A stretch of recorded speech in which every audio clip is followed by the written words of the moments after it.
Dear students, आज हम बात करने जा रहे हैं about rancidity and its prevention. Rancidity and its prevention.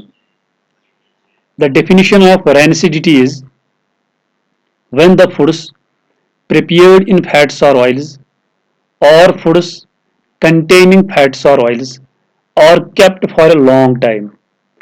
They give unpleasant smell and taste. The foods are said to be rancid or stale and the process is called rancidity. Rancidity में क्या होता है? ऐसे foods जो हम prepare करते हैं, जो हम तैयार करते हैं इन फैट्स और ऑयल्स, फूड हम तैयार करते हैं और इसमें हम इस्तेमाल करते हैं फैट का या ऑयल का, या ऐसे फूड्स जिनमें ऑलरेडी प्रेजेंट होता है फैट और ऑयल। तो इनमें क्या हो जाता है, जब हम ऐसे फूड्स ऐसे ही छोड़ देते हैं for a period of time, इनमें अनप्लीजेंट स्मेल और अनप्लीजेंट टेस्ट पैदा हो जाता है। इनमें एक बदबू आती है, अनप्लीजेंट स्मेल, और इनका जो टेस्ट है वो टेस्ट भी चेंज हो जाता है। इन फूड्स को रैंसिड फूड्स के नाम से जाना जाता है, रैंसिड फूड्स और स्टेल फूड्स। तो इसी प्रोसेस को हम रैंसिडिटी के नाम से जानते हैं, रैंसिडिटी। तो रैंसिडिटी में एक्चुअली क्या होता है, जब हम फूड्स को तैयार करते हैं फैट में या ऑयल में, या ऐसे फूड्स जिनमें ऑलरेडी प्रेजेंट होता है फैट या ऑयल, तो इन फूड्स को हम जब ऐसे ही छोड़ देते हैं for a period of time, इनमें एक बदबू पैदा हो जाती है, इनकी स्मेल चेंज हो जाती है, इनका टेस्ट चेंज हो जाता है। तो इन फूड्स को रैंसिड फूड्स के नाम से जाना जाता है और स्टेल फूड्स। तो इसी प्रोसेस को हम रैंसिडिटी के नाम से जानते हैं, रैंसिडिटी। रैंसिडिटी क्यों होती है? The condition is produced by aerial oxidation of fats and oils present in these foods. Rancidity होती है क्योंकि फैट और ऑयल जो प्रेजेंट होता है इस फूड में, उसकी एरियल ऑक्सीडेशन होती है। एरियल ऑक्सीडेशन का मतलब है एटमॉस्फेयर में जो ऑक्सीजन है वही ऑक्सीजन कंबाइन हो जाता है इस फैट के साथ या ऑयल के साथ, और इसमें ऑक्सीडाइज्ड प्रोडक्ट्स बनते हैं, ऑक्सीडाइज्ड प्रोडक्ट्स।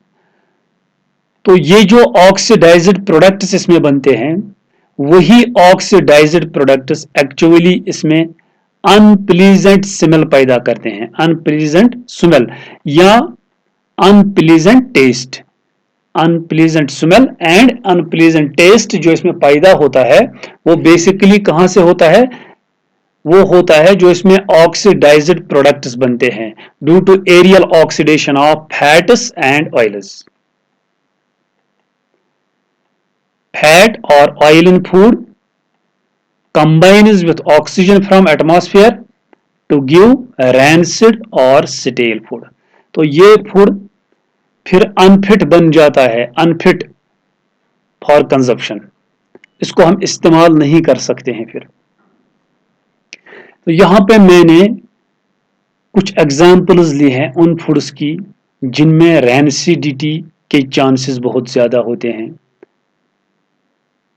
पहले, this is fresh oil, the color of fresh oil, and this is the color of rancid oil। इनमें कलर कैसे चेंज हो जाता है? तो कुछ फूड्स हैं यहाँ पर जिनमें रैंसिडिटी के चांसेस बहुत ज़्यादा होते हैं, क्योंकि ये फूड्स तैयार किए जाते हैं इन फैट और ऑयल। तो इनमें क्या हो जाता है, इनमें फैट और ऑयल कंबाइन हो जाता है एटमॉस्फेरिक ऑक्सीजन के साथ, और इसमें पैदा हो जाती है unpleasant smell and unpleasant taste. तो इन फूड्स को रैंसिड फूड्स के नाम से जाना जाता है और इस प्रोसेस को हम रैंसिडिटी बोलते हैं। Now the question arises, how can rancidity be prevented? हम चाहते हैं कि रैंसिडिटी ना हो, इसके लिए हमें क्या करना है? यहां पे मैंने 4 मेथड्स का जिक्र किया है, जिन मेथड्स को यूज करके हम रैंसिडिटी से इन फूड्स को बचा सकते हैं। Number first method is by packing these foods in inert gas like nitrogen. Inert gas, हम इन फूड्स को पैक करते हैं इनर्ट गैस में, ऐसा गैस जो रिएक्शन ना करे इन फूड्स के साथ, इनर्ट गैस लाइक नाइट्रोजन।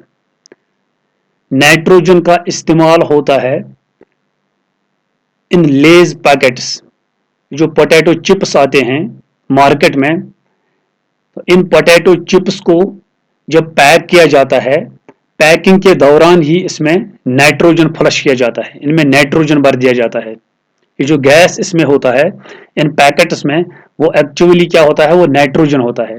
ये नाइट्रोजन इनको बचाता है फ्रॉम रैंसिडिटी, नाइट्रोजन इनको बचाता है फ्रॉम रैंसिडिटी।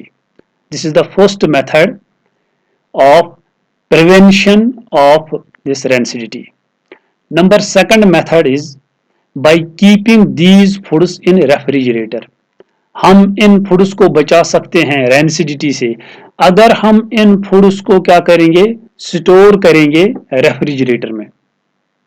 रेफ्रिजरेटर में क्या होता है, इसमें इन फूड्स का टेम्परेचर कम हो जाता है, डिक्रीज हो जाता है, और इसमें रैंसिडिटी के चांसेस जो हैं, रिएक्शन के जो चांसेस हैं वो कम हो जाते हैं। तो हम minimise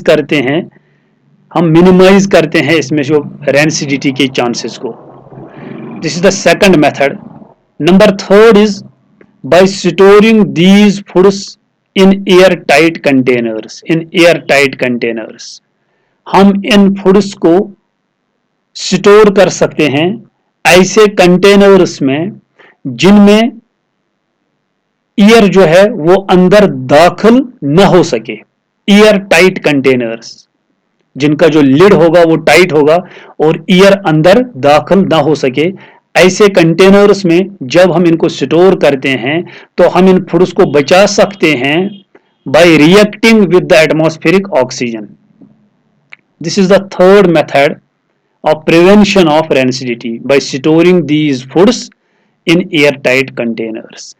And the fourth and the last one is by adding some chemicals called antioxidants. हम इसमें कुछ chemicals का भी इस्तेमाल करते हैं, उन केमिकल्स को हम एंटीऑक्सीडेंट्स के नाम से जानते हैं। एंटीऑक्सीडेंट्स क्या होते हैं?